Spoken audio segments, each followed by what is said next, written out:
Hey everyone, and welcome back to another video from Aman Talks NRL SuperCoach. In today's video, I'm going to go through the round 11 trade targets and burning questions. So we'll give a brief update on how I went in Magic round 10.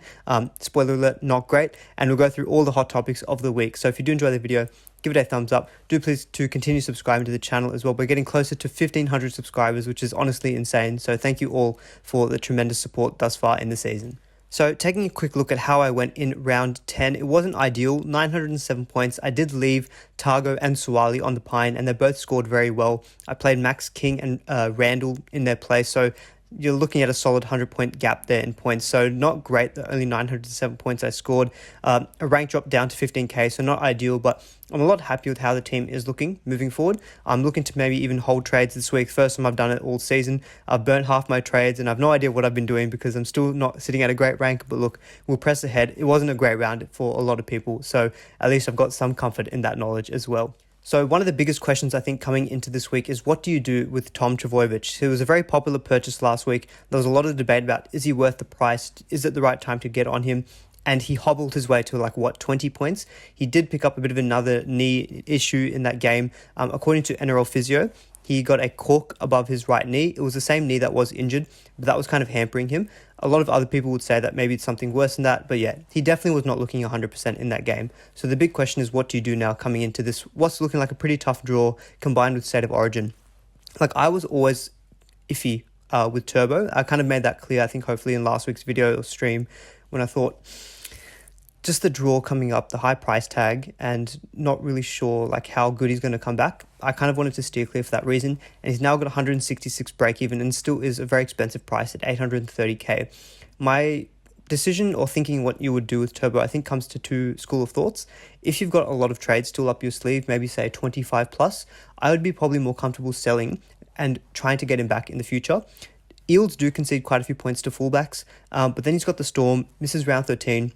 There is a 4-day turnaround, but if we've got some question marks about, his general health, plus coming out from State of Origin, which is obviously a very grueling game, then he comes into the Cowboys and Storm, who are two very defensively solid teams so far this year, then misses round 17 again, what you would think with Origin, and then round 18 is a 3-day turnaround.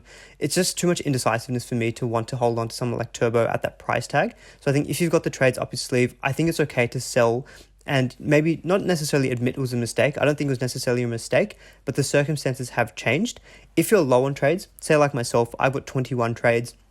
When you're looking to try to trade out people and then bring them back in, this is when I'd say maybe it's just worth a hold and try to manage your team elsewhere. Unless, here's the best way for you to use that cash to upgrade elsewhere in your team. That's when I'd say it's probably worthwhile holding, unless obviously that sell gives you another gun, say like an Ipap. That's the kind of player where I think, yeah, you know what? I would feel comfortable getting because he looks in great form.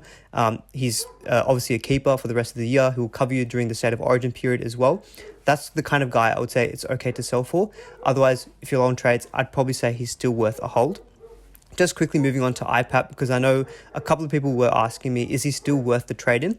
So I kind of made it clear last week as well that I've gotten to this point where I thought, there's a point where I just need to suck it up and pay the big bucks and buy this guy because his ownership is soaring up. The stats, you don't even have to talk about the stats. He's averaging an insanely high base and power per game. He has the attacking stats. We saw that last week against the Roosters. Decent draws as well for the Eels, aside from round 13, which is obviously a bye. Manly, the Raiders, Bulldogs, and the Roosters, none of those teams really kind of concern me for someone like Ipap, who's playing in the second row forward. He's obviously got those good, solid underlying numbers. So 800k, yes, it's expensive.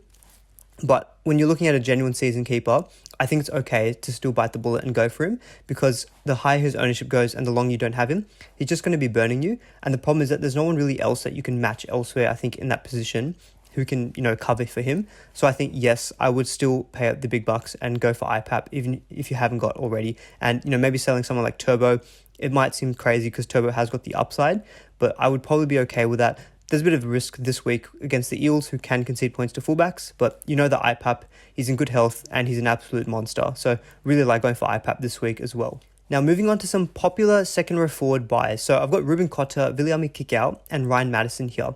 So these are three of the more popular purchases for this week, and for good reason. I've just wanted to include their latest 3-round and 5-round averages, all going better than 65 points, and that's Cotter with a 5-round average of 65, which is honestly season keeper numbers. So the big question is, say firstly with Ruben Cotter, is it worth bringing him in, knowing that there's what's looking like a better and better chance that he's going to play State of Origin for the Maroons, just given his recent good form? Look, I think he probably will play State of Origin for Queensland, although they do have quite a few good middles. They've still got the likes of Tino, they've got like a Jai Arrow. There's a few other guys I can't remember from the top of my head, but there is some competition. So Cotter might not be a straight lock for State of Origin. And I think when he's delivering numbers and good minutes as well, he's averaging about 60, 65 plus minutes a game at that base and power rate of 60. Those are season keeper numbers, in my opinion. So even if he is an Origin risk, I still feel he is worth the trade in at 556k. Still feels like a good price for him. Forget about the fact that he was cheaper than that. You have to evaluate, is he still worth a 550k price tag? And if he's going to give you 65 minimum a game, I think that is probably worth it. And we can't also forget he does have a very handy second row forward and hooker dual status. Now, the counter argument is that the next 4 games, you've got the Storm and the Panthers in the next 2. Yes, he can give you 65, but he probably won't give you much more than that.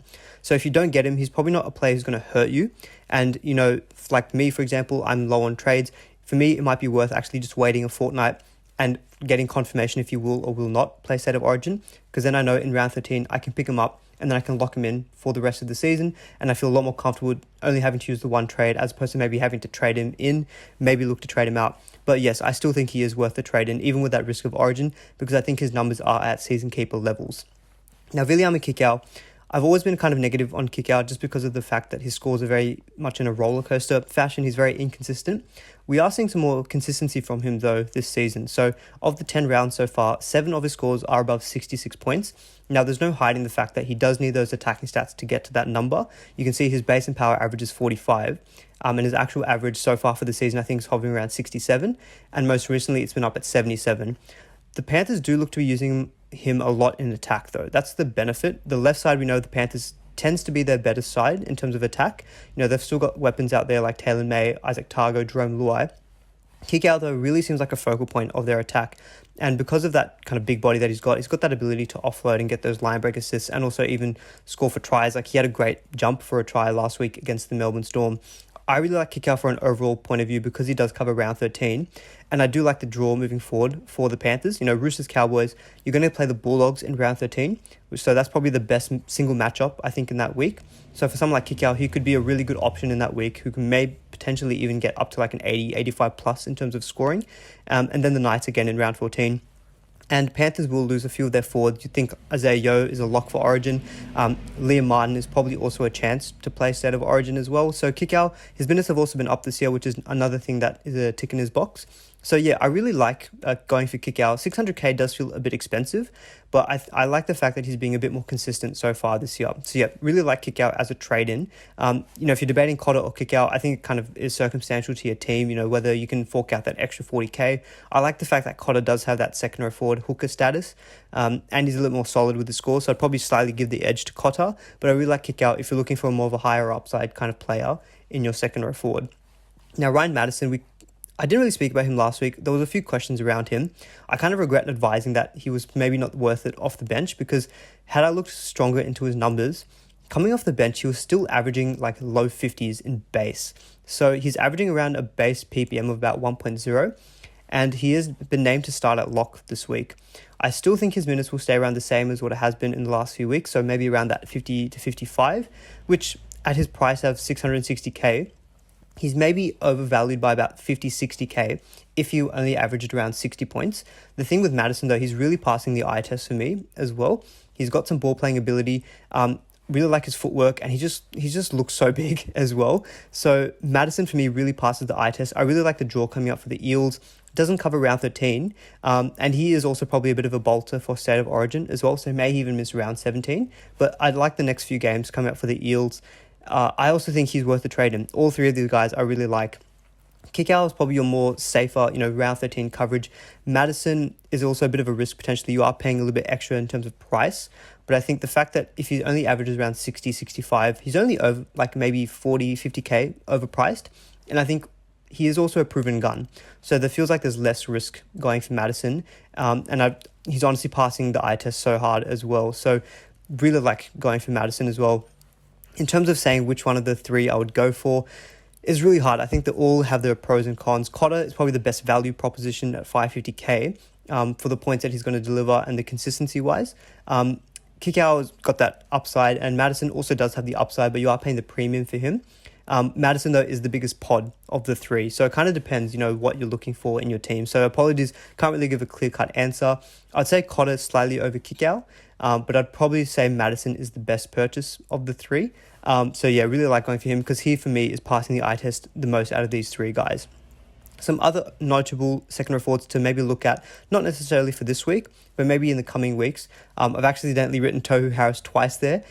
He scored 37 points in 30 minutes, so that should be good for reducing his cash price. But it's a really good output that he got in those 30 minutes. So again, someone we could look to get maybe in round 13 in the next few weeks at a slightly cheaper price. And we do know that he is a season keeper. I've got Ewan Aiken here. He missed last week. Not necessarily a must buy, but a very good hold for people who do have him for round 13. If you can plug him into your center wing, he's going to give you around 50 points. So I really like that. And Josh Schuster, he has been named on the bench this week. I believe he has to prove his fitness until Thursday before he can come into the starting team. So if he does get named to start, you could go for a bit of a pod purchase on him. There just seems to be a slight concern that he's struggling a little bit to get to 100% fitness. That'd be my only concern with jumping on Schuster. But maybe if you're looking for a pod in your second row forward or 5'8", he could be someone to go for. And Olaquatu, we know, is a solid option as well for round 13. But yeah, really like Cotter, Kikau, and Madison. All three of them, I think, are great purchases this week. Now, we'll take a quick look at some cash cows and cheapies for the week.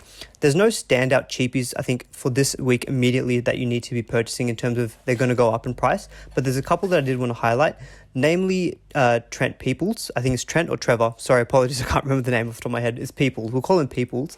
And Zach Wolford from the Raiders. So both of these guys are bottom dollar.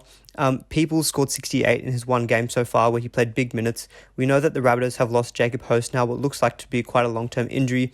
There's no Cam Murray as well until about round 14, and he'll also go away and set up origin duty.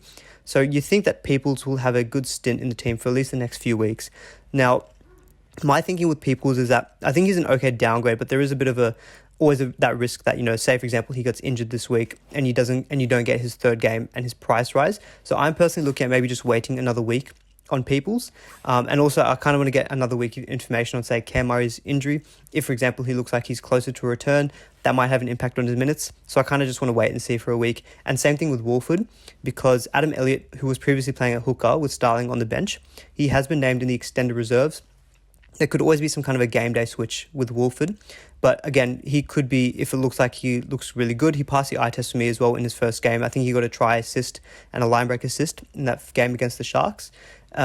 Next week, if you're looking to get a round 13 hookup, because the Raiders do play round 13, and you're looking to free up funds, next week, a Chris Randall down to Wolford, if it looks like his minutes are looking a bit more secure, I don't mind that as a downgrade. But again, I don't think these need to be players that you need to buy this week. Now, a few of these other kind of cheapies, we've got low break-evens.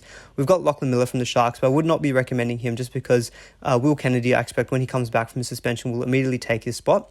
And so Miller, I don't think is a purchase at all. Wishart didn't look encouraging at fullback. And so he does have a minus 20 break-even, and he is 216k. Doesn't cover round 13 though, and so for me, I think there could still be some chopping and changing based on the fact that he didn't have a great performance last week at fullback, so I'd be advising to stay away from him. Now, Joseph Suwali is an interesting one. The price of 433k is not a genuine cheapie, but he is being traded in this week because of a few good performances. For me, Suwali, it feels hard to trade him in now when the Roosters do have a tough run coming up. I feel like the ship has slightly sailed in terms of the cash price generation. For me, instead, if you are looking to buy Roosters players, I'd maybe just fork out the extra money for a Joey Manu potentially, because I think he is also a decent buy. But if you have a Suwali, that's great. The problem is that they do have that tough draw coming up. So for me, I'd try to look elsewhere. I can see why people are bringing him in though, because he does pass the eye test. But yeah, I do kind of feel like the ship has sailed a little bit. Dejan Arce, a few people have asked me about him. He does have a very handy dual flexibility of a 5'8" and centre wing. For me, though, the Warriors just don't thrill me in terms of attack. They do have the round 13 coverage. At 310k, though, it feels a bit expensive. I feel like I'd rather just go a lot cheaper in terms of a downgrade. So Arce, I'm not really looking at him myself too much. And also you do have Harris Tavita looking to come back from his injury as well. There's a little bit of uncertainty, I guess, with his minutes. So I'm not necessarily going out and recommending Arce as well, either as a downgrade. Look, I've got Havili here. I don't think a lot of people were seriously considering him. I kind of mentioned him last week. I think he scored around 42 points in 42 minutes last week. I feel like though at 316k and he hasn't got a negative break even, he's just not going to be one of those guys who's going to like, burst out and start averaging like 55, 60 and make a stack load of cash. So Havili, look, I've got him there, but I really realistically don't think he's a great cheapie. A couple of other notable options. There's been some rumours of a flu coming through the Bulldogs. So that looks to be affecting the likes of Matt Burton and also Josh Adokar. So Jacob Carraz has been named on the extended reserves. He has only played one game so far, but if he does get named in the starting 13 due to any flu laid-outs, whatever, for the Bulldogs, he'll be someone to monitor for next week and see if he gets another run in. But obviously it doesn't necessarily have to be a bye this week. And also Jackson Tapine has been named to start for the Bulldogs, but I believe that Corey Waddell should come back next week from his concussion protocols. And so Tapine, again, I would not be recommending probably as a cheapie or cash cow to go for. So we kind of alluded it to in the previous section. Joey Manu, is he a buy? Can you ignore the draw?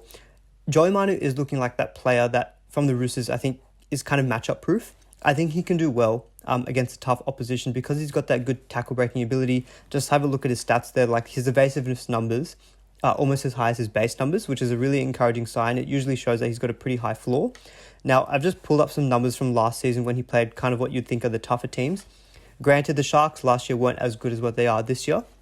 The teams like the Panthers, the Storm and the Eels, kind of on a similar pedestal, I guess, to what you'd say they are last year to this year. So he has had good scores against those tough opposition. So 97 against the Panthers last year and 108 against the Eels.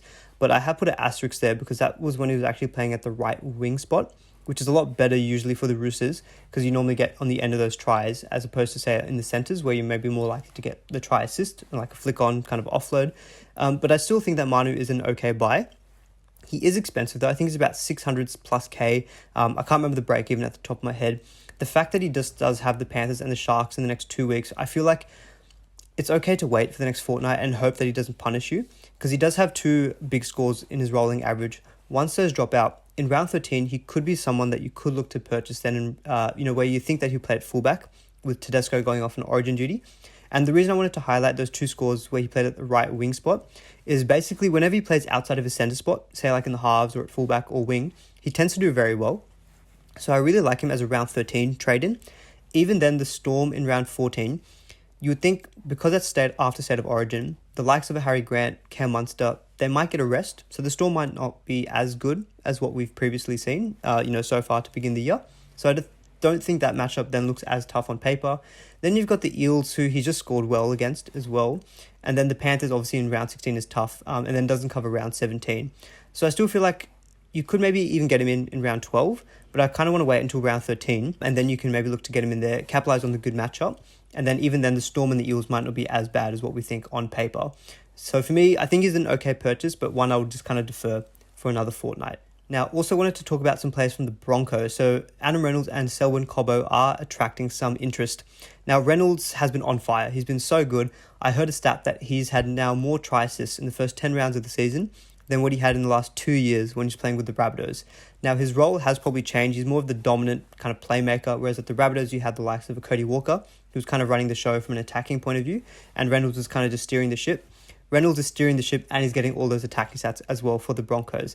The ship has kind of sailed, in my opinion. It's like 680k is expensive for Reynolds.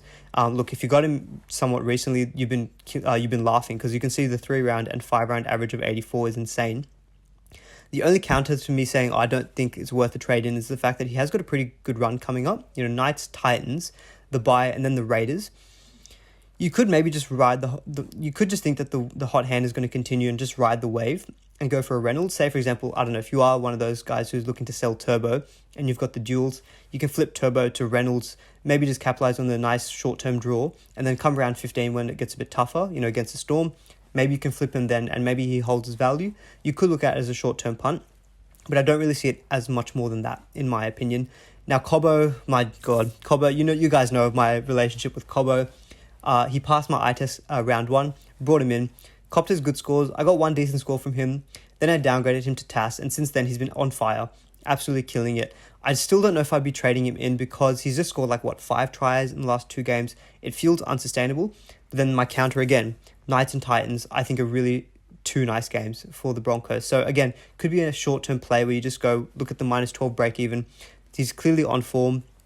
get him in for 2 to 4 weeks, and then flip him in round 15 for one of your guns, maybe someone like a Lomax, a Campbell Graham, a Garrick, To'o potentially, someone like that. You could view it like that and just try to ride the hot wave. Now, Katoni Staggs is a bit different, where he's gone kind of the opposite to Cobbo. The last few weeks has been more of the Herbie Farnworth, Corey Oates, and Cobbo show, and Staggs has kind of been a bit on the perimeter. Defensively, he's shown up big time, but in attack, though, he's just not quite getting used as much. They tend to either cut him out, or for whatever reason, the players just kind of break down and it doesn't fall to him. Now, if I owned him, 117 break even is a lot. It doesn't cover round 13. I know he is a roller coaster. Look, you guys know my relationship with Staggs as well at the beginning of the season. I would just be filthy, though, if I sold him against them when he's got the Knights and the Titans coming up and he goes massive in those 2 games. So for me, I would cop a bit of the price drop. Even if he falls to the mid 400k, there are still options, I think, around that price that you can work with. And hopefully you've got enough cash generation where you can actually even upgrade even at that price. I think round 11 and 12, I would still want to hold him. That's my opinion, because I know I'd be filthy if I sold and he went big. That's exactly what I did. And so I guess I'm trying to say, don't fall into the same trap that I did. Just ride it out for the next couple of weeks. And fingers crossed he can do well for you. Otherwise, round 13 at that point, you can sell him then, knowing he's got the bye, and then he's got the Raiders, Storm, Cowboys, and it feels a bit more palatable than to be selling at that point in time.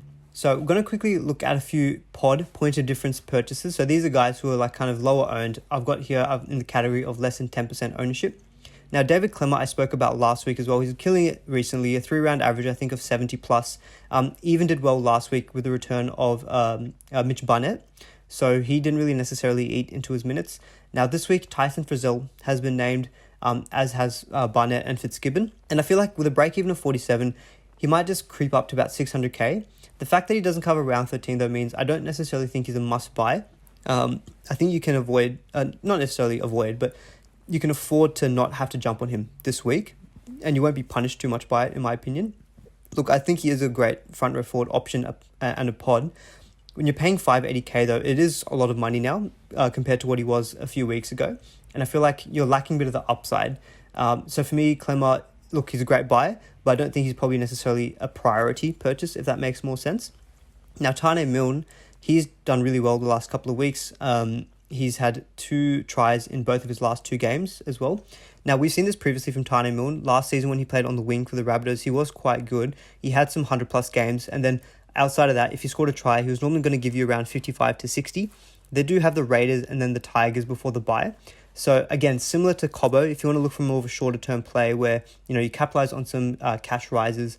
And to be fair, the Rabbitohs draw is actually quite good all the way until round 19, realistically. So he could be someone that you lock in. The benefit with Milne is that it seems as though this year with Ilias and Taff, they tend to favour their right-hand side a little bit more than the left. Last year, it was just all about the left-hand side. You just knew you had to go for your Dan Gagai, your Cody Walker, your Alex Johnston. Whereas this year, Tane Milne, it's looking a bit more right-sided. Campbell Graham was doing quite well when he was playing on the right-hand side. Ilias is taking a bit more of the ball. Taff seems to be a bit more of a right-sided player as well. Now, that will change when Latrell comes back, but Latrell's still injured. Then there'll be State of Origin. So I think Milne can still be a good medium-term prospect as well, and a nice point of difference player as well. Now, Nat Butcher has been named at lock for the Sydney Roosters. Victor Radley looks to be out for about 6 to 8 weeks. So Butcher should still be getting an extended run in the team.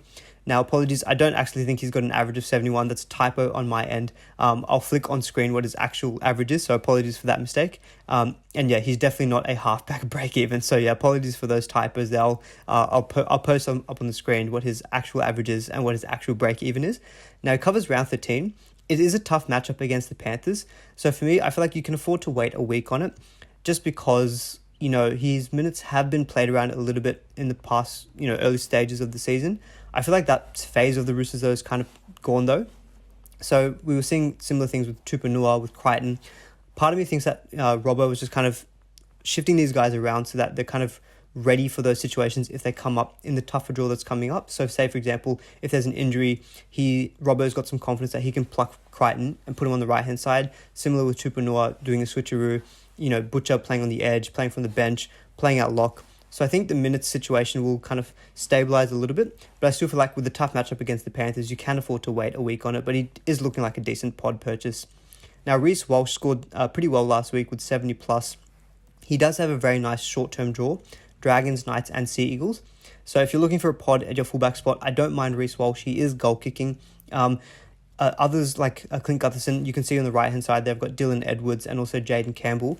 I think Walsh, I do prefer slightly to the likes of an Edwards and a Campbell, just for the fact that he is goal kicking. Now, Gutherson, I'd say, is maybe better because he's playing for the better team who can score more points. But for the round 13 cover, he probably is the best fullback to go for. And he is at a cheap price as well, with a low break even of 18. So don't mind the Walsh trade-in. I think the fact that Tohu Harris has come back should hopefully help their attack.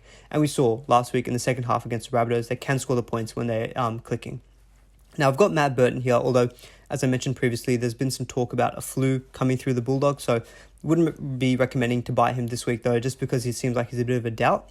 Now, a few other pods that I've noted below me. So, Takiaho, there was a few questions coming in around Takiaho.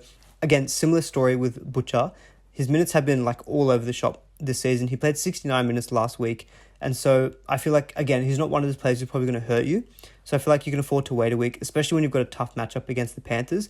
When you're versing a good team like them, Robbo's more likely to want to play his strongest team whenever he can. So if you see that Takiaho is playing good minutes this week against the Panthers, you can say, okay, cool. Maybe that's an idea that he's going to play extra minutes. Therefore, I think moving forward for round 13 cover could be a good option to go for. But again, I think there can be some patience in terms of going for him. Now, I've already spoken a little bit about Edwards and Campbell. Don't really like Jaden Campbell that much as a pod purchase, in my opinion. I would prefer Dylan Edwards or Reece Walsh or even Gutherson for that matter. Titans, just for me, just don't look that great at the moment. Now, Mulatalo, the Sharks do have a pretty decent draw coming up. He is averaging 67, even scored decently well last week in that pretty well-beaten team. I think he scored like 57 from memory. And he has shown so far this season to have that good upside. So I do like him as a pod purchase. Won't cover round 13, but you could argue he's a season keeper. Now, Cam McInnes as well, so that just staying on the Sharks. So Dale Finucane is out for what looks to be 3 to 4 weeks, I think, with a knee injury in addition to his HIA. So McInnes averaging 49, but I believe he's named to start this week. He's going to pump out like at least a mid-50s in terms of base. So at his price, I don't mind that cover. I think he's about 511k from memory. So I think he's a very solid option that you can just plug into your second row forward or even your hooker if you're looking to upgrade from Chris Randall. So you really like McInnes as well as a pod purchase this week, but not really having much upside, but just a very solid option. Now, Mitchell Moses, I do like the Eels draw coming up as well. We kind of spoke about it previously with Ipap. Now, Moses did well last week, scored 100 plus against the Roosters. He has kind of dipped away in favoritism over the last few weeks. He was obviously started the season very hot.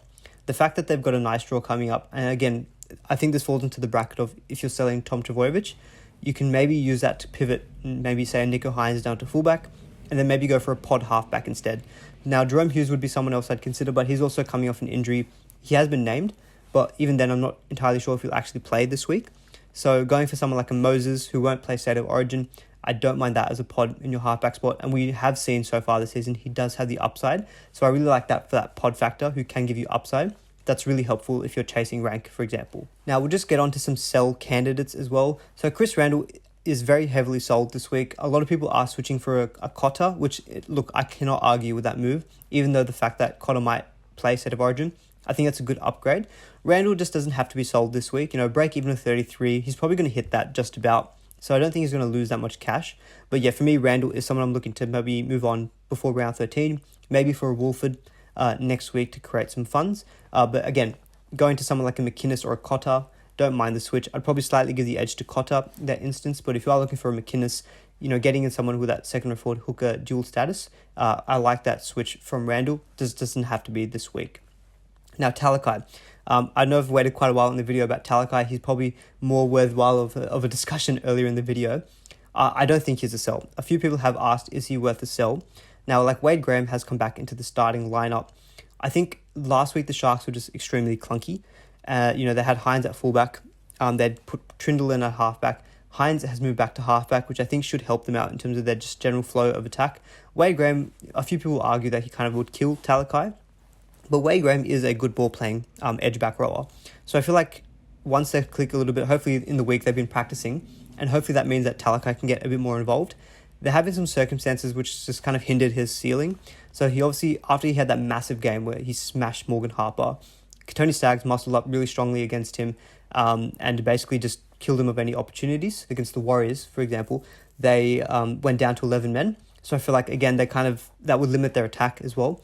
And then last week, Hines moving to fullback, the Raiders were up for it. So I feel like there were some circumstances in each game that would kind of be negatively affecting Talakai. Don't forget, he will get his second row forward centre wing status from round 12. I think once you can plug him into your centre wing, you can lock away like a mid-40s score as a floor in your centre wing. Is probably pretty decent. Titans coming up this week as well. I just look at that matchup of Titans. I'm like, there's no way I'm selling him against that team. Even the Roosters can concede points as well. On our right side, we do have Joey Manu, who's a pretty solid defensive centre. But look, Talakai is a beast. And again, I mentioned it. He's one of those guys who if I don't own, I'd be scared not owning. Now, he hasn't looked so scary the last few weeks, but I just think about those 4 weeks before that. And for me, he's not in my head at all to sell. So that would be my recommendation. I would not be selling Talakai. Even if he was your best avenue to say like an Ipap, I would just make 2 trades instead. Downgrade one of your other players and upgrade someone else to Ipap and keep Talakai, because he's one of those guys who can have that 100-point plus ceiling. Now, Stags, we've kind of already spoken about him, so I won't go much more into him. Now, Xavier Coates, I probably should have again mentioned earlier in the video as well. So he's got a high break-even of 144, 569k with a relatively tough matchup against the Cowboys, then Manly, and then he'll miss round 13, and then obviously probably also will be involved in State of Origin. Similar to what I mentioned with Tom Trbojevic, if you've got low trades, I would maybe just consider holding him, knowing that he just is a roller coaster. He's going to give you 8 points, 15 points, 20 points, but then he can also give you 120 points, 150 points, as we've seen previously. If you're high on trades though, I don't mind selling him at this higher price, cashing in, maybe even upgrading to say like a Manu, maybe a Garrick, for example, and then you can kind of pick him up later in the season. That would be my kind of general advice with Coates. Really, I think it depends on your trade scenario. But look, yeah, I think like in my instance, I have 21 trades. I'd probably just look to hold him because again, he is that guy who can possess that high ceiling. And I think I would just try to, when possible, try to pick the matchups so that you can play him. Like for example, the Cowboys have been pretty good defensively, so maybe I wouldn't play him here. But against Manly, who can definitely league points, I'd maybe want to be keeping him for that when I know he can go 100 plus. So I think you kind of have to look at it from your own trade perspective. Now, Tuolangi, thankfully I sold him last week for Ipap, so I'm not looking back. He's been named on the bench this week. So again, a break even of 35 is not going to hurt you if you can't move him on this week and you've got other pressing issues in your team. But yeah, definitely he can be sold. Even a Tuolangi down to like a Peoples, earlier we mentioned, even upgrading to like a Cotter or like a Kikau or a Madison, like one of those other guns we mentioned. I think it's a relatively easy decision to sell him. He's been really underwhelming so far this year. Now, Taumalolo, I put him in the don't buy, don't sell camp. Only played 30 minutes last week, which was really strange. My opinion is that Peyton was just seeing the Cowboys winning pretty comfortably and just decided, you know what, I don't need to risk him. We've got games against the Storm and then the Panthers coming up. He's my star player. I'm just going to keep him on the bench and then get him raring to go for those 2 tough matchups. So for me, if you own, I would just hold because he will cover round 13. If you don't own, like myself, I'll wait it out for a fortnight. Maybe I'll look to pick him up in round 13 at a cheap price, or I might not even go for him. So yeah, I've definitely put him in the don't buy, don't sell candidate. Lachlan Ilias, we've kind of spoken about him for quite a while. I think it's fine to move him on. He's not going to punish you if you sell him. And I think there's enough options at 5'8", maybe a Schuster, Cody Walker, Dylan Brown that you can move to. I would definitely look to trade up to someone as opposed to downgrading because I don't think there's too many other cheap options there. Like even going to like a Dejan Arce, to me that feels quite sideways. I'm not sure if we're doing that move particular. Max King, I see he was I think the 3rd most traded out player. I would be holding him. Just hold him until round 13, sell him in round 14, and there you go. You can sell him for like an Oita Manu from the Tigers, who's again been named on the bench. He's going down in price. He could be a nice option for the back end of the season. So yeah, for me, Max King is a hold until at least round 13. And Valea, similar boat, although he's one of those guys who he scores a try and he gets 30 points. Like, fine, he might do that in round 13, but you might miss out on, 30 to 50 points. It's not a massive issue. So for me, if he's like your best downgrade candidate or upgrade candidate to a gun center wing or second row forward via duels, I think he's someone that's fine to sell. All right, so taking a look at round 11 captaincy for this week. So there's a few options that we can consider. It's not necessarily as clear-cut this week. So the Broncos do have the Knights away early in the week. So if you are someone who's looking to buy like an Adam Reynolds who's goal kicking on form, you could take a punt of a VC on him, or even like a Tony Staggs, someone like that if you're still holding him. For me personally, I'm looking at guys like an Ipap who's got Manly at home. He's just super solid, but it doesn't feel like he's got... Look, I say he doesn't have the upside, which is crazy to say. He's just got 100 points. But he just doesn't feel like he's got that 150 in him. It sounds crazy. And I feel like a vice captain, you want to maybe try to go for those pods who can kind of try to get those. Or just not even necessarily a pod, just one of those guns who can get like 150 plus. Ipap for me isn't quite in that category, so you can put a vice captain on him. I personally don't think I'll be doing that though. A vice captain on a Storm player or someone like a Cleary is where I'm looking at this week. Grant and Munster away to the Cowboys. They are playing away, but you'd just think after that performance against the Panthers, the Storm will want to turn it around. I'm pretty sure Munster in the post-game interview or whatever was saying he can't wait for next week. I heard that and I thought, ding, ding, ding, Captain Munster. He might turn around with a big performance. So I really like going for a VC on one of Grant or Munster this week because you feel like they want to try to bounce back. I'm slightly leaning though towards a Cleary VC. Just super consistent, super solid. Scored 85 points I think last week. 88 average. And he definitely can have that ceiling. And the Roosters can leak points as well. So I like going with a VC on Cleary. For captaincy later in the week, someone from the Rabbitohs versus the Raiders at home. So Cody Walker has shown recent good form, so I don't mind him as a captain. Or again, Nicho Hynes. Now the Sharks, I do have some faith that they can bounce back again this week. There is slight pause for concern given that they looked very clunky last week. But Hynes, he's rarely put two poor performances together in terms of SuperCoach scores. And even then last week, his team got hammered and he still scored 50 points, which is a pretty solid floor. So for me, he's a safe 70, 75 points this week and can definitely go big against the Titans who concede a lot of points, especially to the right side halves. So yeah, for me, captaincy is probably still going to be on Nicho Hynes, and vice captaincy, I think I'm going to stick on Nathan Cleary. Just a quick shout out to the group as well. So Lachlan scored 1,200 plus last week, which is the highest of the group. And a quick shout out as well to our top 10. A few low scores here around the 950. So again, which is why I'm not... It felt like a bad week last week for a lot of people. Magic Round wasn't quite a Magic Round for SuperCoach, but congrats to all of you guys. You all hang around top 200 plus. And Alex, especially to you, and also James, sitting in 13th and 15th, absolutely killing it. So keep going, riding the good wave of SuperCoach ranking. So just a quick look at my team and what I'm looking to do for this week. So I've traded quite heavily. You can see I've used 21 trades so far. I'm pretty happy with my hooker in Harry Grant and also my front row forward of Ipap and Haas. I think that's fine. Second row forward, Talakai, Isaiah Yeo and Aiken are all pretty solid. I'm happy to play them this week. And I will be playing Isaac Targo this week as well as Josh King. I think Josh King, the fact that Nelson Asafa Solomona looks to be out for 3 to 4 weeks, I think King will play extra minutes. So I think he scored 47 last week. I can see that bumping up to around 55 to 60. So I'm happy enough to play him. The Roosters can concede points, and this is more of a chance on the Panthers scoring well. So for me, Targo, I'm going to play him this week. As you can see, VC on Cleary. I will also play Blake Taff. I sold Cody Walker last week, which in hindsight, maybe not the best decision, but my gut was telling me to hold Dylan Brown. So I've kept Dylan Brown and him and Munster are now my 5/8s, which I'm happy enough with. So obviously going to be playing the pair of them. And Taff, because they've got that good matchup, and because I've sold Cody, I kind of want to hedge my bets a bit with the Rabbitohs players and play him. And centre wing, the main debate was whether to play Tui Pelotu or Joseph Suwali. Now, Suwali is playing the Panthers, which is a very tough matchup.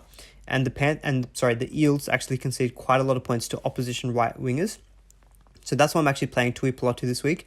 It feels a bit of a risk playing both of my Manly players, but I feel like I have to play Garrick, and I also have to play Tui Pelotu because of that stat.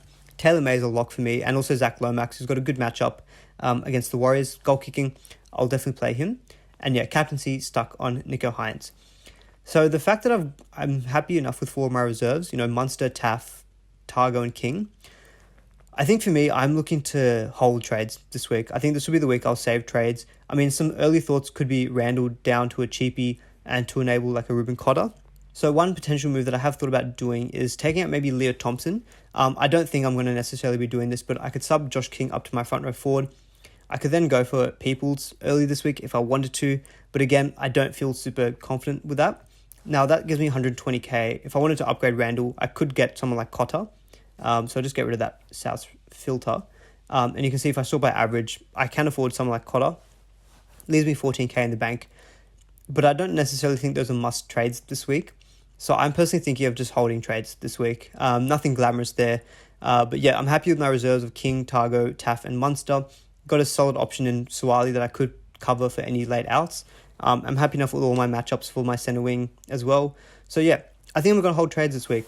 First week that I'm holding trades, but it feels like that kind of week for myself. So that's the update on my team.